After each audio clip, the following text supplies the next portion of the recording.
So what we doing today on the Blue Razor MX650, we putting on this new sprocket, right? So y'all see that? It's a 63 tooth sprocket, right? And it's aluminum and it's real light. It's better than this sprocket that we have on here now. And I really don't like the look of this sprocket. So I want to put something more, you know what I'm saying? Something with a little bit more style, you feel me? So we gonna shoot this on there right now. You know what I'm saying? I hope everything fit. I got a new chain. I got a gold chain that's gonna go on here, and we will just take it from there. So it should give me a little bit more torque for my wheelies, but it's gonna take away my bottom end speed, and it will give me more top end speed. That's what this sprocket gonna do. So let's start. All right, so we got the new sprocket on. It's a little dirty, but it is what it is. All right, so let's tighten these bolts up.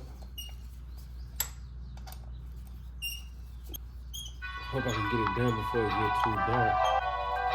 And then we'll be good.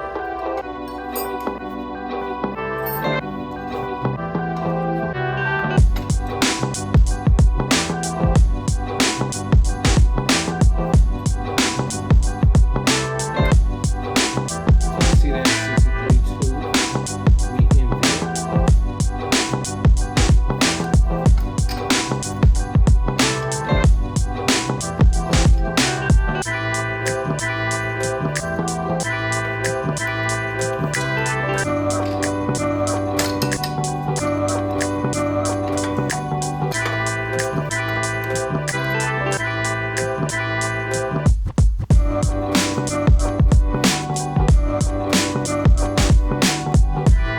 So we actually got everything hooked up.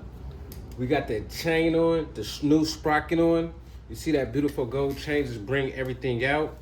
The 62 sprocket. So now all we gotta do is just tighten everything up. Once we tighten everything up, right, we're gonna take it for a test run, right? We'll see how good it runs.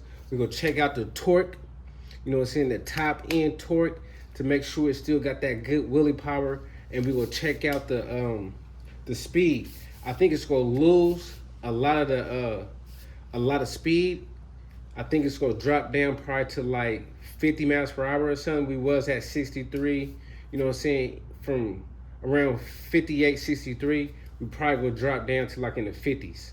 You know what I'm saying? Because we're gonna have more top end speed because we got a bigger rear end sprocket. So let me just tighten everything up and we're gonna put it on the road. So I want everybody to know, right, when you changing your sprocket and you take it off your back tire, make sure you pump your brakes, right? Squeeze your brake lever like 10 times to recalibrate your brakes because they're not gonna bite, you feel me? And you will loop if you're hitting wheelies and shit like that. So you gotta pump your brakes, recalibrate it, you know what I'm saying, get that liquid pumping back up in there, and then you good.